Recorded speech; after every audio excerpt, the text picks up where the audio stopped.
My name is Franz-Albrecht Oettingen-Spielberg, and I've dedicated my life to understanding and hunting Europe's most magnificent game species. Join me as I share my passion and field experience in the management and pursuit of my favorite five, where conservation, ethical hunting and sustainable management guide every decision we make.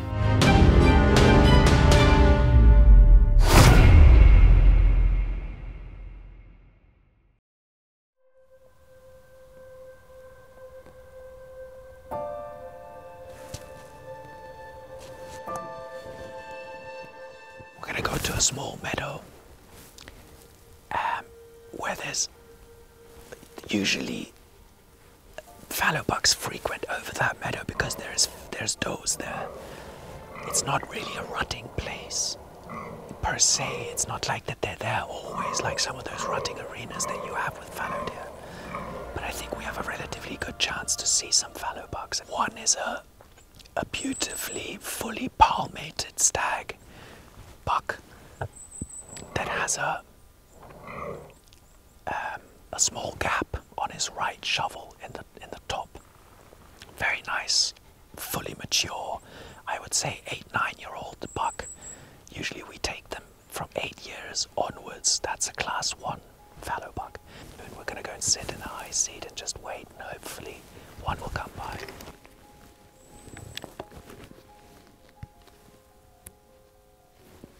My trusted 6.5 Creedmoor in a 143 grain ELDX. Ordered it. Okay.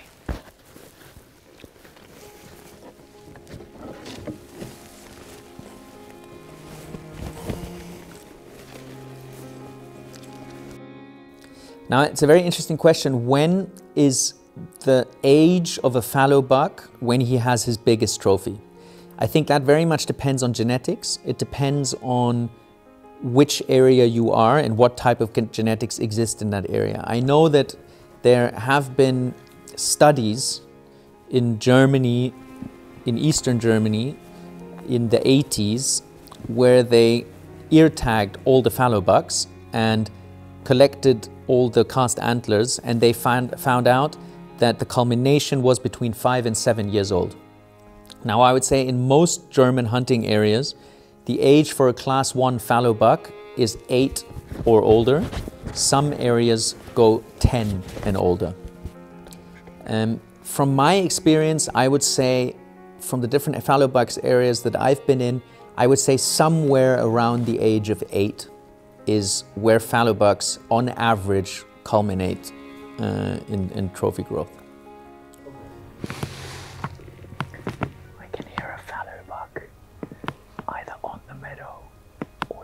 Inside the forest. I'm guessing it's the one, double palmated one, which has a small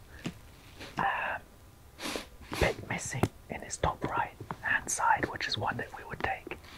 So now we just got to make sure we get to the high seat quietly. Fallow deer, they see so incredibly well, and they pick up any type of movement, so we just have to make sure that we get there without anyone seeing us.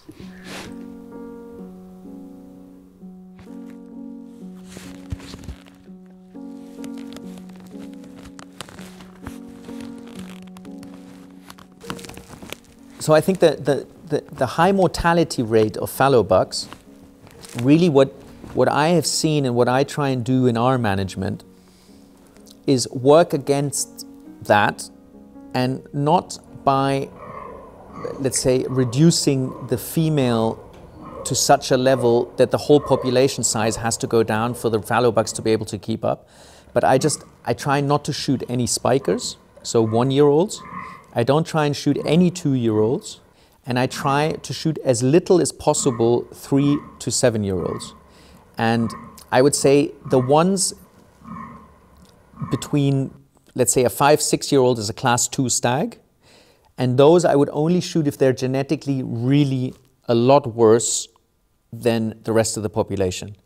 But I think it makes absolutely no sense to hunt spikers or even 2-year-olds because of the high mortality rate and because the proportion between males and females usually is heavily leaning towards females. So I think taking into account that there's this high mortality rate in the bucks, leave them when they're young, especially with spikers. I think it's nearly impossible to tell how a spiker will turn out the next year. So the only reason that I would ever shoot a spiker is if the proportion between male and female is so good that I almost have an overpopulation of males and I need to start taking them out at younger ages. Then of course I would try and take the least long, but especially the least thick spikers, especially the bottom of the coronets. They need to be extremely thin and small for the chance that that spiker makes it to become something special one day is the least amount possible. So the thicker he is, the more mass he has, is more important to me than the length of the spikes. So if I have a spiker this long, but he's thin at the bottom, I'd rather take him than take one that is this long, but is this thick in the bottom. But in general, I would say it's nearly impossible to make to distinguish how good a spiker is going to be next to his brother and maybe his other brother. Which one of those three, to judge that and how he's going to be in the next years is almost impossible. Then you can say, okay, do it as a 2-year-old. Yes, as a 2-year-old, they start actually growing some antlers and not just spikes. And then you usually say, if they're very thin in the top and they almost look like a red deer, they're bad genetics and you can take them out. Again, I don't like to do that because I want to have enough males move up the age ladder for then to take into account their high mortality rate once they become of rutting age, which I would say is between minimum 4 up to 7. Between 4 and 7, I would say they really start taking part in the rut. Also depends on the age structure that you have in your particular population. A spiker can also mate with females if he has to, because there's no other older fallow bugs. So yeah, I try not to shoot any of the young ones, and in the middle-aged ones I only take the very worst genetics.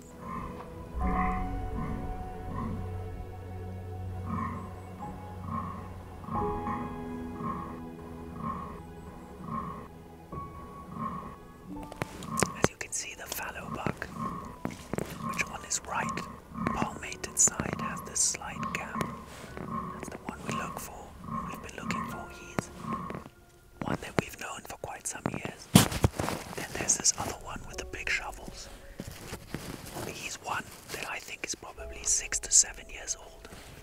So we'll leave him. Now, I just need to find the right position. It's about 200 meters. I need to find the right position. And he needs to stop without any other animals behind him or in front of him.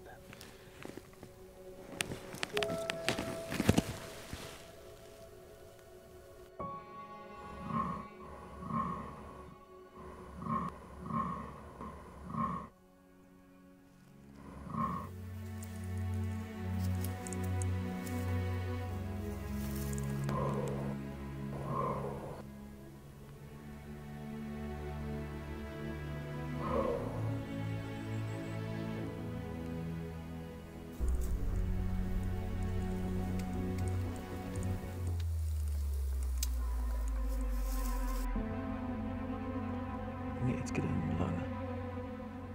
Scheiße.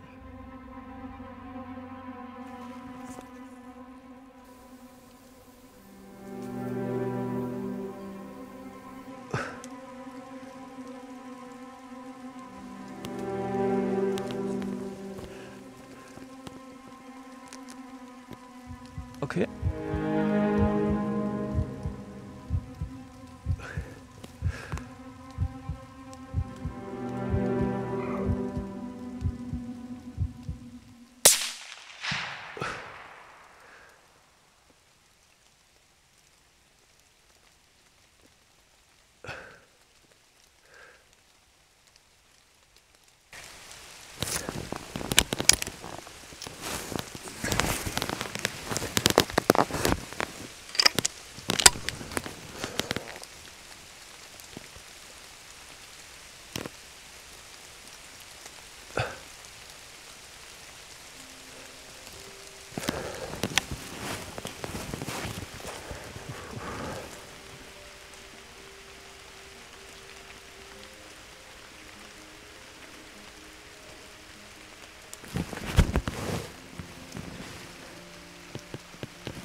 was quite difficult to get the right moment for him to actually stop.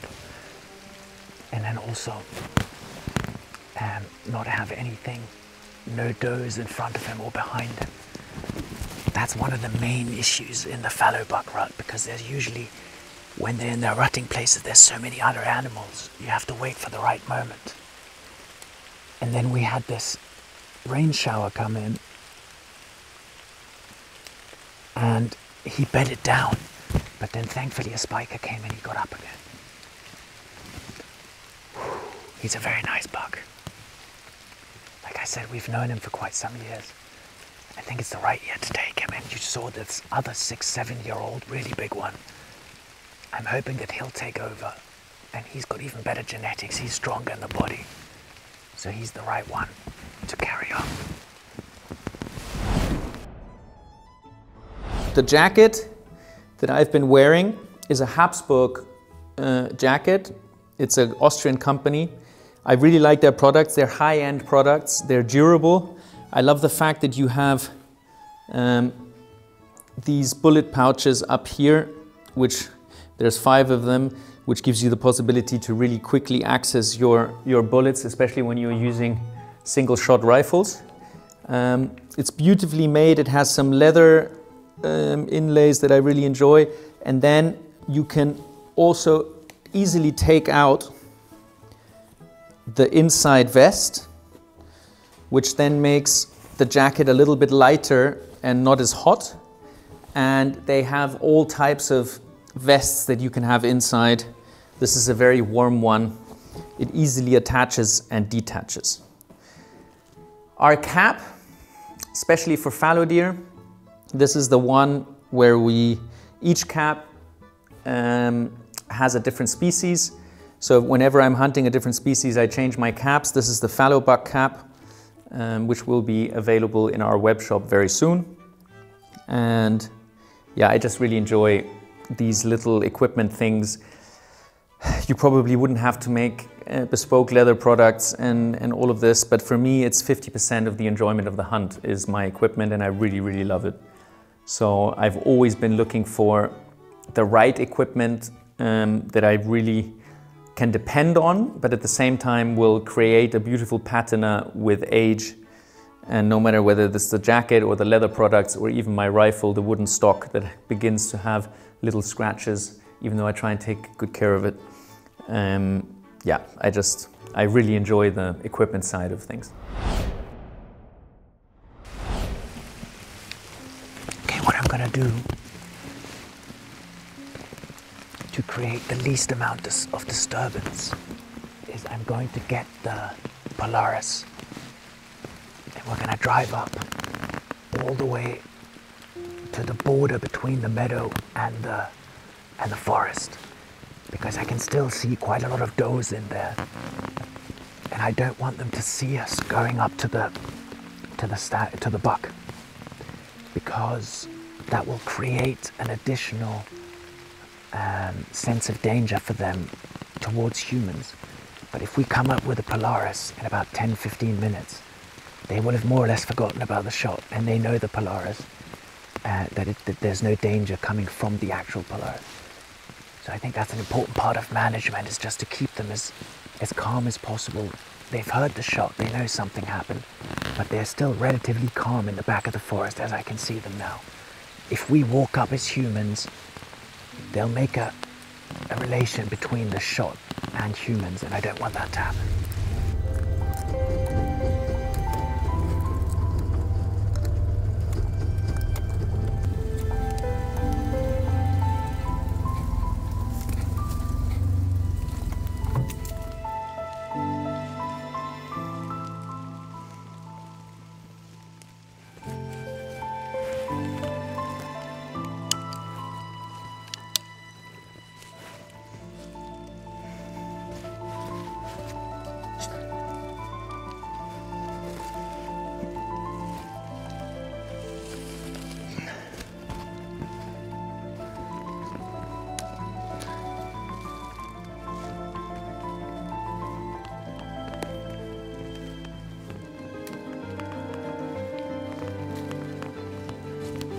And we give him the last bite.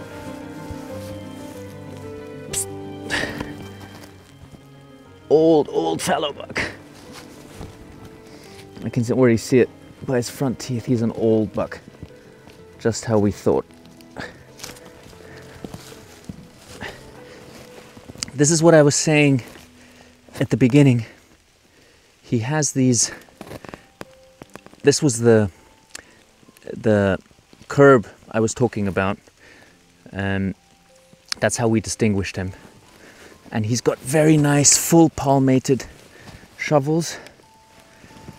He's got good girth, he's got good length. Yeah, he's just a perfect fallow buck. And I'm very excited to see in the next few days who will take over this this rutting spot from him. Whether it's the young big one that we saw, or maybe the black one, which is the other one that we're looking for. So we'll definitely be back here in 1 or 2 days to see how everything has changed. But I mean, hunting in this type of forest in autumn and being able to hunt most of the day, because the fallow are active all day long and you don't have to have super early mornings or late nights, just makes it such a great and wonderful type of hunt. And I think fallow deer are very much underrated. For me, they're one of the most exciting species that we have. Right, I'm gonna go and get the Polaris. We're gonna try and get him out of here as quickly as possible, so the rest of the does and young bucks can get back to it.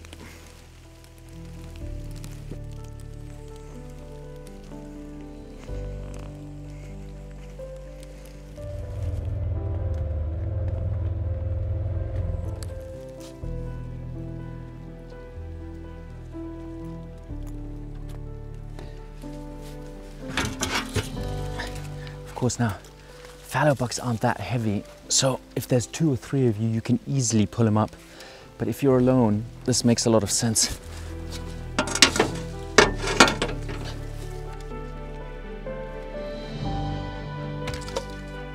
If I didn't get it completely wrong, I did.